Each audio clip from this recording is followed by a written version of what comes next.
어려움을 당한 사람들이 우리 주변에 많이 있는데, 하이트라는 학자가 어려움 당한 사람들을 거듭 만나면서 그들의 신앙이 부쩍 커지고 어려움을 당하기 전보다 변화가 있다는 것을 발견하고 고난의 유익 세 가지를 정리했습니다. 첫째로, 고난을 이겨내고 나면 회복하는 힘이 부쩍 커진다는 거죠.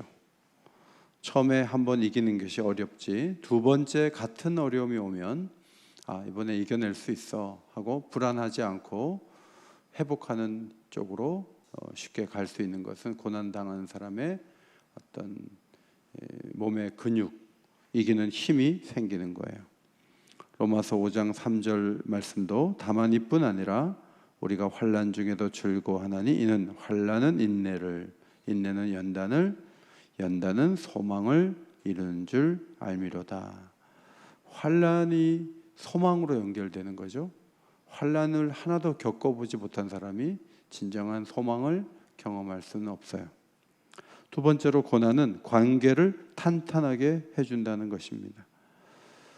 가족이 어렵고 힘들면 가족이 더 많이 도와줘요. 어려움이 하나도 없는 가족보다는 어려움을 많이 겪은 가족들이 더 유대관계가 깊은 것을 보게 됩니다. 최근에 어떤 목사님 만났는데 딸이 최근에 결혼했대요. 근데 엄마 아빠가 고생하고 미국에서 어렵게 사는 모습을 보면서 딸이 어려서부터 마음속에 생각한 게 뭐냐면, 내가 결혼하기 전에 엄마 아빠 4만 불을 주고 가야지 하고 목표를 세우고 4만 불을 다 모으고 또 결혼 자금도 다 모으고, 그리고 결혼하기 전에 엄마 아빠 잠깐 보자고 하더니 4만 불을 내놨대요. 내가 이걸 결심했는데 부모님께 주고 결혼하고 싶다고. 그 돈을 받고 너무 감격스러웠는데 이 부모님도 그 돈을 자기 위해서 한 푼도 안 쓰고 앞으로 딸과 사이가 집 산다 그러면 그 돈을 돌려주려고 잘 저축해 놨다고 하는 얘기를 제게 들려줬어요. 어렵고 힘들면 그 관계가 점점 더 깊어지는 거예요. 세 번째, 고난은 삶의 우선순위와 철학을 바꾸어 놓는다는 것을 발견했습니다. 우리 모두는 어떤 성취하고 목표를 이루는데 시간을 다 보내요. 어떤 아프고 힘든 일이 오는 것을 가정하지 않아요. 그래서 성취하기 위해서 막 달려가다 보면요, 생각하고 다른 일들이 벌어지면 속수무책이에요. 그런데 우리가 원치 않는 일을 만나게 되면 삶의 우선순위와 생각이 바뀌어지는 변화가 일어나요. 아프고 나면 애들이 한 뼘씩 큰다고 하는데, 우리도 어려운 일을 겪고 나면 우선순위가 조정되고 생각이 달라지는 유익을 얻는 거죠. 우리 주변에는 부모님 때문에 스트레스 받고 자기가 이런 일을 잘하는데 부모 때문에 내가 제대로 못 가 하면서 자기 능력을 과대평가하는 사람들이 있어요. 자기 연민도 강하고 삶에 대한 원망도 많아요. 그래서 더 좋은 선택을 할 기회가 주어짐에도 불구하고 원망이 너무 많아가지고 제대로 갈피를 못 잡는 청년들이 한둘이 아니에요. 다니엘 청년부 지금 위에서 수련회 하나요? 다니엘 청년부에 그런 청년들이 있을지도 몰라요. 어렵고 힘든 일들을 겪어보지 않고 그저 부모 때문에, 환경 때문에, 자기가 안 되는 걸 가지고 뭐 대한민국이 어쩌고 저쩌고 그러면서 막 시대를 탓하고 사회를 탓하고 부모를 탓하고 그런 사람이 많아요. 그런데 그런 사람들이 올바른 현실을 보게 하는 약이 뭔지 아세요? 고난이에요. 어려움을 당해보면 그 핑계와 그 이유를 대는 것이 소용이 없다는 것을 젊은이들이 거기서 배우게 되는 거예요. 고난에는 분명히 어떤 목적이 있는 거예요. 고린도후서 4장 17절 말씀 앞에 보시고 읽겠습니다. 시작. 우리가 받는 환난에 경한 것이 지극히 크고 영원한 영광에 중한 것을 우리에게 이루게 함이니. 이 말씀 바로 앞에 사방으로 우겨쌈을 당했는데 쌓이지 않는다는 말이 나와요. 사방으로 막 당해요. 큰일 났어요. 그런데 나중에 지나고 보면 자기가 살아있는 거예요. 쌓이지 않은 거예요. 피할 길이 있는 거예요. 박해를 받는데 하나님이 버리신 줄 아는데 오히려 하나님이 더 가까이 오세요. 답답한 일을 당했는데 낙심하기는커녕 더욱 기도하게 돼요. 거꾸로뜨림을 당했는데 망하지 않아요.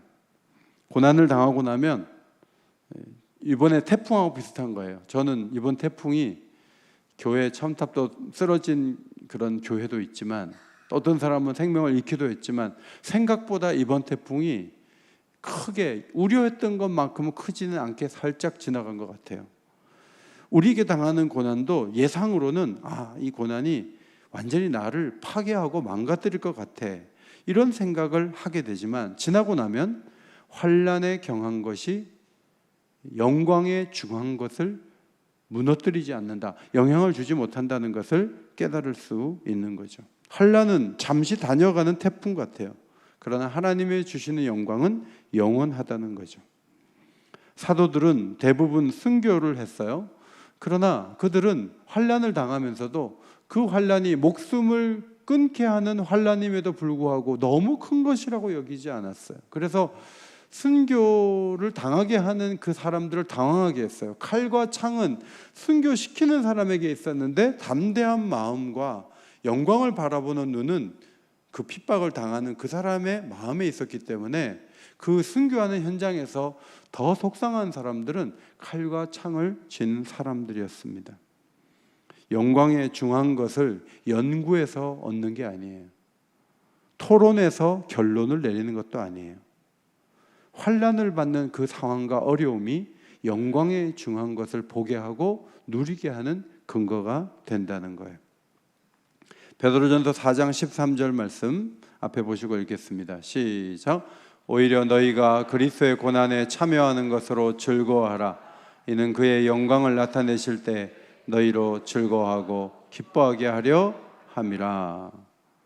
초대교회 성도들은 불시험을 당했어요. 그런데 그 불시험, 그 뜨겁고 무서운 시험을 사도 바울은 그리스도의 고난에 참여하는 것이다.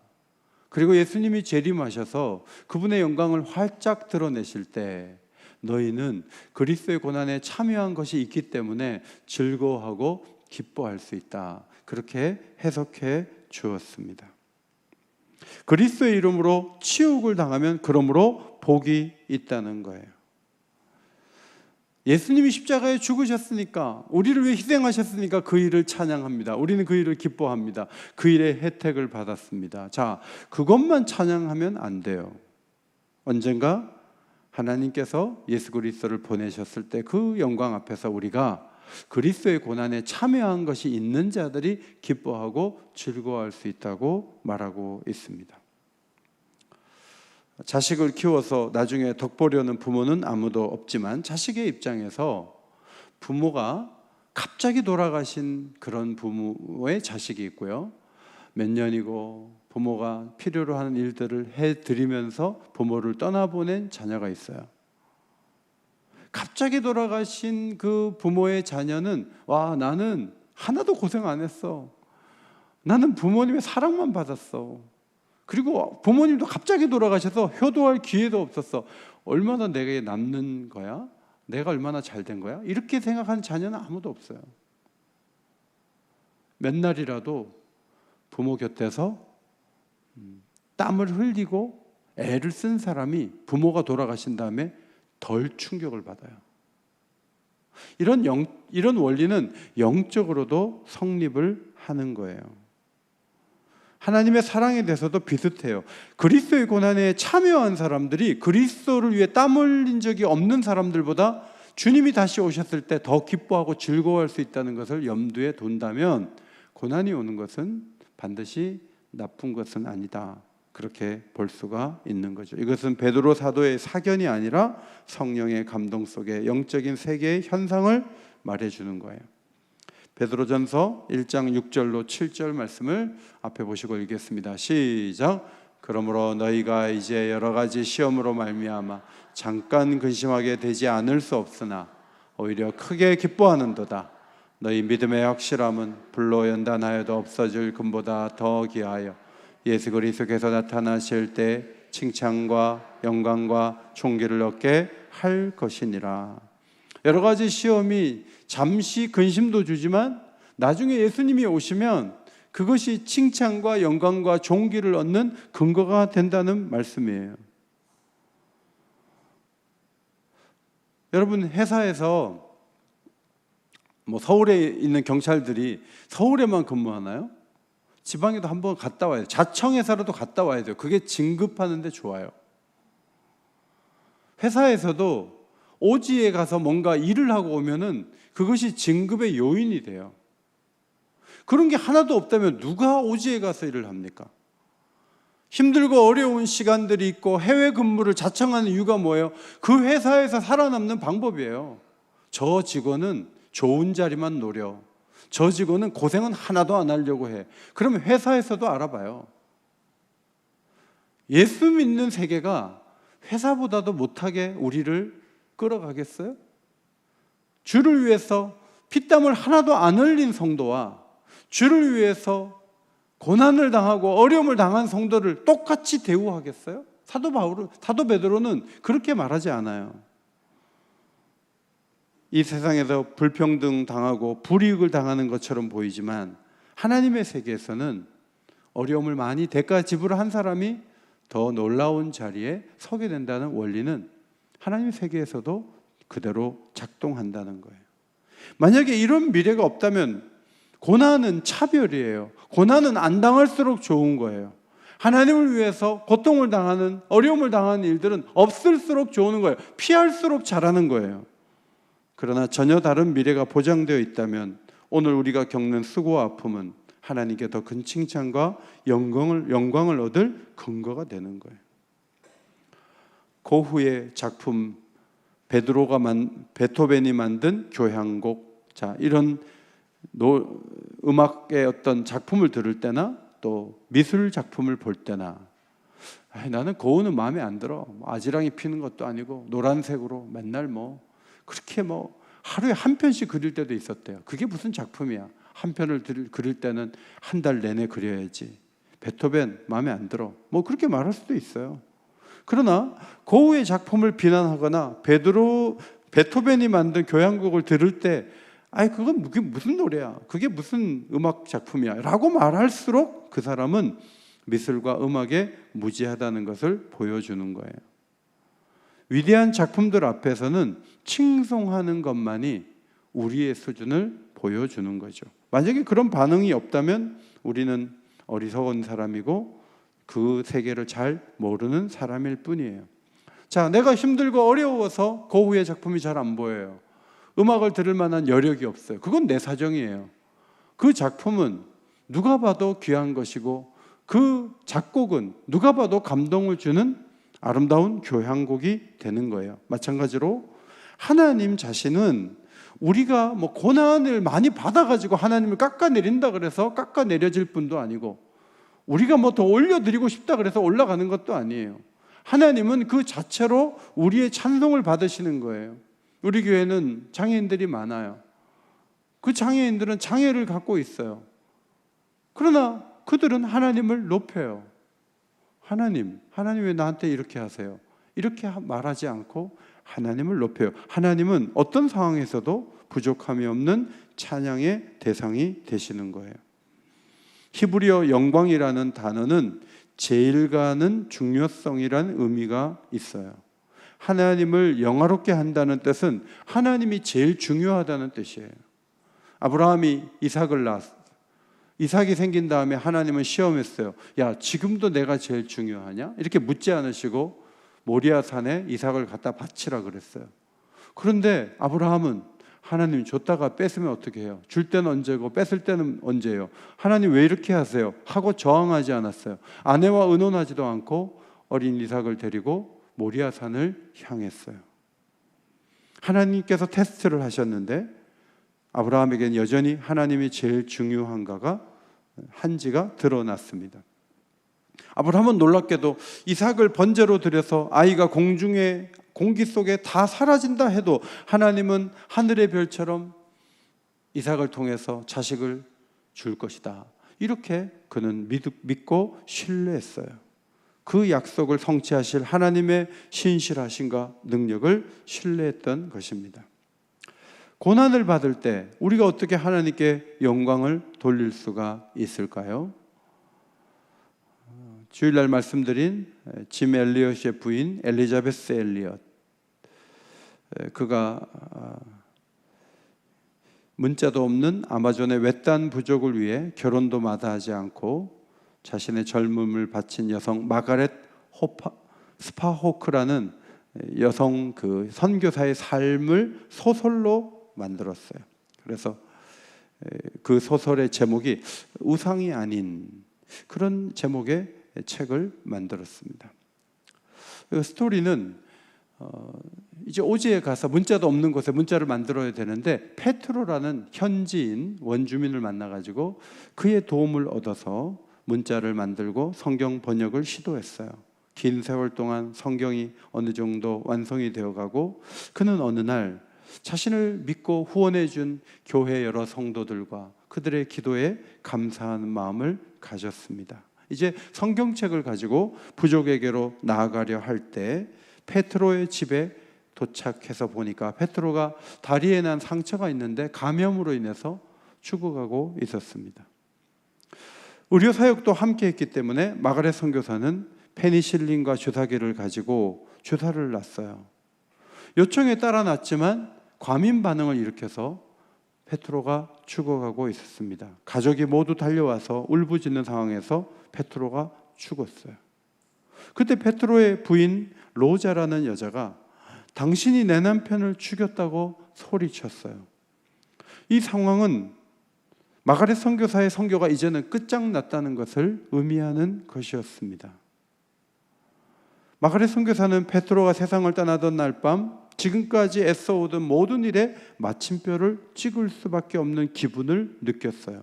그런데 문제는 이 소설이 여기서 끝났다는 거예요.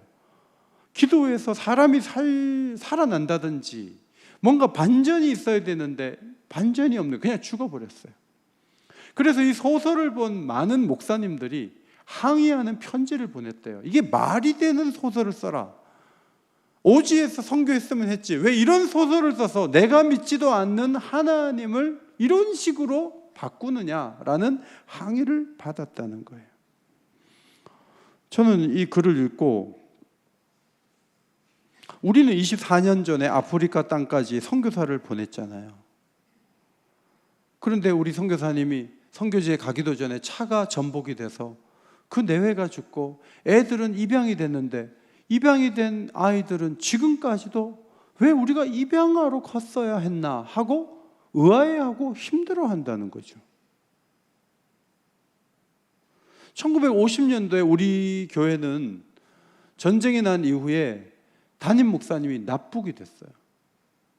두 분 담임 목사님은 과로로 쓰러졌어요. 한 분은 쓰러져서 그날 돌아가셨어요.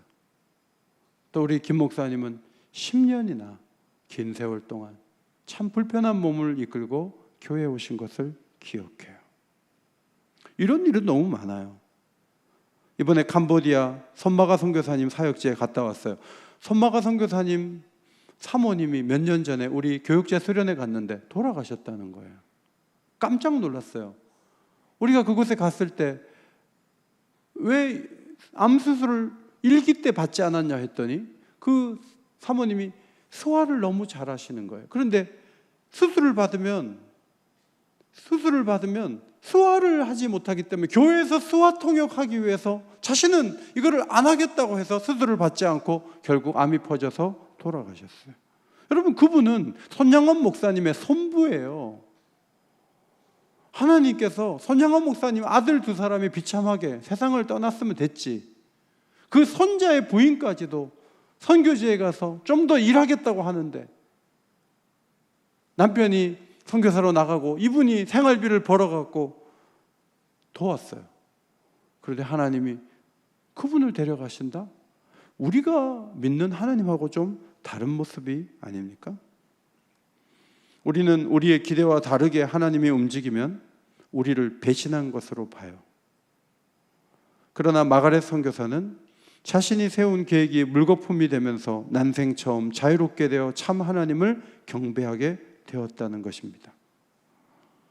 인간이 세운 계획을 겨우 돕는 하나님을 바라볼 때는 마음속에 노심초사할 때가 너무 많은 거예요. 왜냐하면 계획대로 안 되잖아요.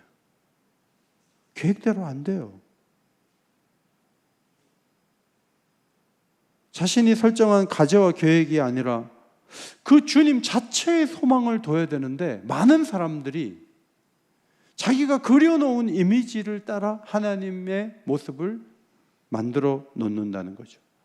이것이 바로 엘리자베스 엘리엇이 얘기하는 거예요. 우리가 믿는 하나님은 좀 가공된 하나님이다. 성경의 그 하나님은 아니다라는 거예요.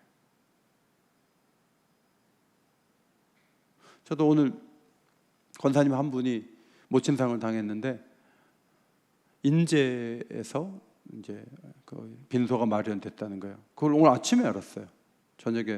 어제 저녁에 일찍 자가지고 오늘 아침에 알았어요. 근데 옷이 없잖아. 옷이 나 혼자 간다고 하더라도 가평에서 인제까지 가면 뭐 한 2시간이면 가니까, 서울에 와서 옷 갈아입고 가려면 여기 8시까지 못 올 것 같아요. 멀어가지고. 가만 생각을 해봤어요. 어떻게 해야 되나. 지금은 이하성 목사님 저 위에 수련회 해야 되죠. 강요한 목사님 교회 또 일해야죠. 애기도 봐야죠. 정보수 목사님 오늘 간증 준비해야죠. 오늘 그런 순서 다 패하고 그냥 무조건 출발해서 장례식장으로 오라고 할 수도 없고, 이건 계획이 없는 거예요. 그래서 가만 생각하다가 내가 가야 되는데, 또 그냥 입었던 옷 그대로, 난 파란색 옷을 입고 갔는데, 파란색에 꽃무늬 난 그 옷을 입고 갔는데, 그거 입고 어떻게 가요 거기를. 그래가지고 춘천에 가가지고 옷을 사 입었어요. 옷을 사 입고 1시간을 또 달려가지고 인제 갔다 왔어요. 내 계획대로 되는 게 없잖아요. 내가 생각하지 않아도 장례가 나고, 내가 생각하지 않아도 병원에 가야 되고, 내가 생각하지 않은 그 일이 막 터지고, 그게 인생길이에요. 근데 여기서 내 계획대로 안 된다고 속상하기 시작하면 우리는 평안을 누릴 수가 없어요. 왜냐하면 인생에는요, 내 계획대로 안 되는 게 너무너무 많아요. 그런 거 천지예요. 그런데 내 계획대로 안 되는 그 상황에서 우리가 하나님을 다시 볼 수 있다는 거예요. 교회에서 뭐 계획대로 안 된다고 막 펄펄 막 힘들어 하시는 분들이 계시는데, 아직 제대로 신앙생활에 눈을 뜨지 못한 분들이에요. 그렇게 계획대로 척척 되는 게 인생이 아니에요. 원치 않는 일들이 너무너무 많이 일어나요. 왜 막지 못했냐? 뭐 그런 식으로 말하기 시작하면, 그럼 태풍 오는 것도 막아야 돼요. 그러기가 힘들어요. 잼버리 끝난 다음에 돈 어떻게 썼느냐 보자 해서 책임자 추궁하려고 그러는데, 그 무더위에 모두 애썼다고 하는 거지. 엄청나게 몇 사람이 잘못해가지고 일이 잘못된 것처럼 그렇게 해갖고 책임자 처벌해도 앞으로도 계획을 세워도 일이 제대로 되기는 힘들어요. 이해할 수 없는 상황에서도 하나님을 신뢰하는 것이야말로 하나님을 하나님으로 대접하는 것입니다. 코로나 상황에서 교회를 안 나오는 분들이 왜 안 나올까요? 어떤 사람은 목사님에게 실망했다는 거예요. 굉장히 충격이죠. 근데 때로는 하나님이 기대대로 움직여지지 않기 때문에 예배 중단을 선언하는 분들도 있어요. 예배는 나오지만 시큰둥한 교인들이 적지 않아요. 그러나 납득할 수 없는 상황에서도 하나님을 인정하고 마음 다해 예배하는 것을 하나님은 원하시는 거죠. 우리 신앙은 온 세계를 붙드시는 그 능력의 손이, 그 권능의 손지혜의 손이 사람들이 내리치는 못에 박히는 그 능력의 그 놀라운 손이 두 못에 박히는 그런 예수님을 바라보는 신앙이 아닙니까? 고난의 목적 가운데 하나가 하나님을 있는 그대로 받아들이는 거예요. 한없이 지혜로운 분이시지만 고난받으신 예수님을 대접함으로 하나님께 영광을 돌리는 사람이 되도록 하나님은 고난을 통해 우리를 만들어 가십니다. 베드로전서 2장 19절 말씀을 읽겠습니다. 베드로전서 2장 19절 읽습니다. 시작. 부당하게 고난을 받아도 하나님을 생각함으로 슬픔을 참으면 이는 아름다우나. 자, 고난을 당하는데 슬프는 걸 야단치지 않죠? 고난 당하면 슬프죠. 누구나 슬퍼요. 그러나 고난 당하신 예수님을 생각하면서 잘 참아야 돼요. 그것이 아름답다는 거예요. 정말 아름다운 거는 피부가 고운 소녀의 얼굴이 아니에요. 정말 아름다운 것은 움푹 파져 있지만 고생하고 아파하면서 세월을 보내오면서도 신앙생활을 잘하는 믿음의 어르신들의 그 이마가 정말 아름다운 거죠. 2006년 10월 달 랭커스터 카운티의 아미시 공동체 총기를 소지한 남자가 들어가 10명의 아이를 쐈는데 5명이 죽었어요. 범인이 숨진 뒤에 아미시 공동체는 살인범의 부모를 찾아가 위로하는 모습을 보였습니다. 며칠 뒤 그 살인범의 장례식에 참석자 절반이 아미시 공동체 사람들이었어요. 그 어떤 것도 요구하지 않았어요. 오히려 위로했어요. 총격 살인범의 아내와 세 자녀들은 그 모습에 깜짝 놀랐고 미국 사회는 이들이 보여준 용서와 사랑에 큰 감동을 받았어요. 근데 사람들은 그 모습 보면서 감동만 받지 않죠. 뭔가 있을 거야. 어떻게 분노하지 않겠어. 이래가지고요, 아미시 공동체하고 비슷한 세트장을 만들어가지고요, 그 중에 아이다 그레버라는 가공의 인물을 만들어서 하나님에 대한 회의와 분노를 갖고 있었다 하는 한 인물을 조명하는 드라마를 방송국에서 찍었어요. 왜냐하면 그 상태에서 자식을 잃고 누군가를 위로한다는 건 말이 안 되기 때문에 그들에게도 어떤 분노가 있을 것이라는 가정하에 그런 드라마를 만들었어요. 그 드라마가 나오자 아미시 공동체는 깊은 슬픔과 고통이 있었지만 믿음이 흔들리거나 범인을 용서하지 못한 사람은 우리 공동체에 한 명도 없다고 반박을 했습니다. 자신의 자유와 이익과 필요를 앞세우는 세상에서 우리는 살아갑니다. 복수를 부채질하고 은혜를 조롱하는 문화에서는 고난에 대한 반응은 복수로 나타날 수밖에 없습니다. 그것이 최선입니다. 그러나 하나님의 뜻과 이웃의 유익을 추구하며 사는 기독교 신앙 안에서는 잘 참고 용서함으로 반응하도록 성경은 우리를 교육합니다. 오늘 시편 기자가 고난당하는 것이 유익이다. 그래서 주의 율례를 배우게 되었다고 고백했어요. 주의 율례의 핵심은 하나님 사랑과 이웃 사랑이에요. 제가 목회하면서 누가 하나님 사랑하는가를 보면 많이 배운 사람들이 아니에요. 양육가정 많이 해도 하나님 많이 사랑하는 거 아니에요. 많이 알수록 사랑할 것 같지만 실은 고난을 많이 당한 분들이 하나님을 정말 사랑해요. 고난을 극복한 분들이 용서하는 법을 배웠어요. 하나님은 오늘도 고난 속에서 우리를 이끌어 가시죠. 우리 기도가 그저 이삭하는 날 비 안 오게 해달라는 수준에서 그치면 안 돼요. 우리의 기도가 절대 재수는 안 돼요. 단번에 들어가게 해주세요. 거기에 그쳐서도 안 돼요.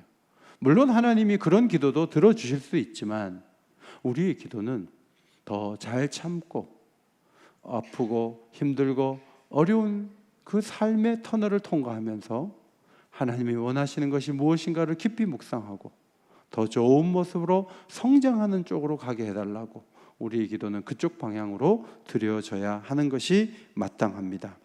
147편 시편의 이 가사를 따라 지은 그 찬송시가 아까 불렀던 우리 주는 위대하시며 이 찬양이에요. 이 찬양을 같이 한번 드리고 같이 기도하도록 하겠습니다. 우리 주는 위대하며. 드럼을 조금 볼륨을 작게 쳐보세요. 그러면 더 좋을 것 같아요.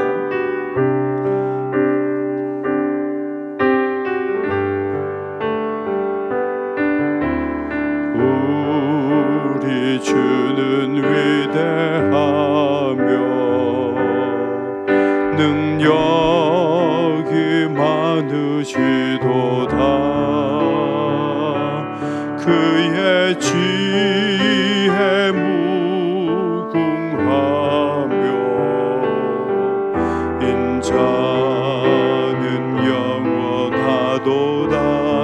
자를 고치시며 상한 자들 고치시며 상처를 싸매시도다. 별들의 수를 세시며 이름을 붙이셨도다. 그가 구름으로 하늘을 덮으시며 땅을 위하여 준비하시니 예루살렘아 여호와를 찬송할지어다.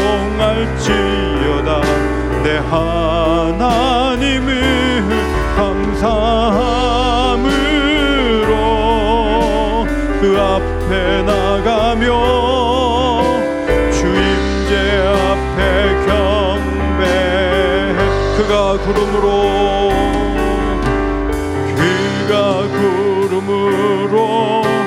하늘을 덮으시며 땅을 위하여 준비하시니 예루살렘아 여호와를 찬송할지어다. 내 하나님은 감사함으로 그 앞에 나가며 주임제 앞에 경배. 감사함으로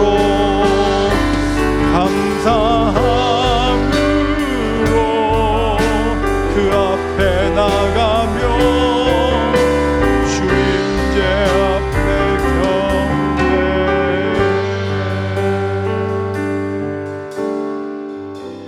우리 손마가 선교사님은 저희가 파송한 선교사님이세요. 손양원 목사님의 손자 장손이고, 저는 그 사모님이 돌아가시고 나서 큰일 났다, 마음이 흔들릴 텐데 어떻게 하지, 많이 걱정했어요. 근데 이번에 선교팀이 다녀와서 뭘 봤냐 하면 전혀 흔들리지 않는 거예요. 더 하나님을 가까이 하고 농인들을 위해서 더 애쓰고, 그리고 CM립에도 농인교회를 개척해서 중국에서 데리고 온 선교사들을 그곳에 파송하고 그 일을 또한 진행하고 있어요. 신앙은 그런 거예요. 뭔가 상실되고 잃어버렸다 그래서 항의하고, 하나님이 이런 하나님이에요? 뭐 이렇게 따진다면 십자가를 어떻게 이해해요? 그 전능하신 분이 못하러 아들을 십자가에 내줘요? 그 힘으로 다 해버리지. 근데 그분은 약함으로 일하세요. 희생으로 일하세요. 잘 참고 기다리다가 놀라운 일을 이루시는 분이에요. 그분이 이루실 대심판을 믿지 않고 하나하나 사사건건 우리가 하나님이 돼서 하나님을 조종하려고 그러면요, 하나님만큼 이해하기 어려운 분이 없는 거예요. 기도할 때 잘 참는 마음을 달라고 기도하는 게 무엇보다 중요하고요, 해석을 잘해야 돼요. 저도 오늘 인제에 갔다 오면서 구름을 봤어요. 그리고 인제에 가니까 우리 권사님 남편이 제가 세 가족씩 교육했던 그분이에요. 너무 오랫동안 교회를 안 나오셨죠. 제가 손을 잡고 다시 예배에 초청했어요. 저에게 그분에게 예배 초청하라고 거기 보낸 것 같았어요. 계획이 없는 일이 일어나면 일어나는 대로 또 뭐가 있는 거예요. 그걸 가지고 화를 내거나 씩씩거리면, 그러면 내가 아직 미숙한 거예요. 하나님의 계획이 있어요. 그 계획이 이루기까지 우리는 이 길을 잘 달려가야 돼요. 우리는 1세기 성도들에 비하면 고난도 아닌 고난을 당하고 있어요. 우리도 참을 일이 많이 있지만 1세기 성도들은 생존을 위협받았어요. 그럼에도 불구하고 하나님을 끝까지 사랑하고 그 불시험을 통과하고 예수님이 다시 오실 그날을 바라보면서 그들의 신앙을 지켰어요. 기도 제목입니다. 첫째로, 고난 당하는 자들의 마음의 회복을 위해 기도하기 원합니다. 아픔이 있죠. 잘 회복될 수 있도록 기도합시다. 두 번째, 우리 계획 위에 있는 하나님의 섭리를 따라 살아가야 되겠습니다. 내 계획대로 안 돼도 하나님이 더 좋게 해주시지 않을까요? 그것을 믿는 것이 우리의 믿음이에요. 세 번째, 아프고 힘들 때에도 그때에도 하나님을 찬송하고 영광을 돌리면 진짜 그리스도인이에요. 그런 사람들이 되게 해달라고 오늘 말씀을 기억하면서 주님 이름 한번 크게 부르짖고 간절히 기도하겠습니다. 주여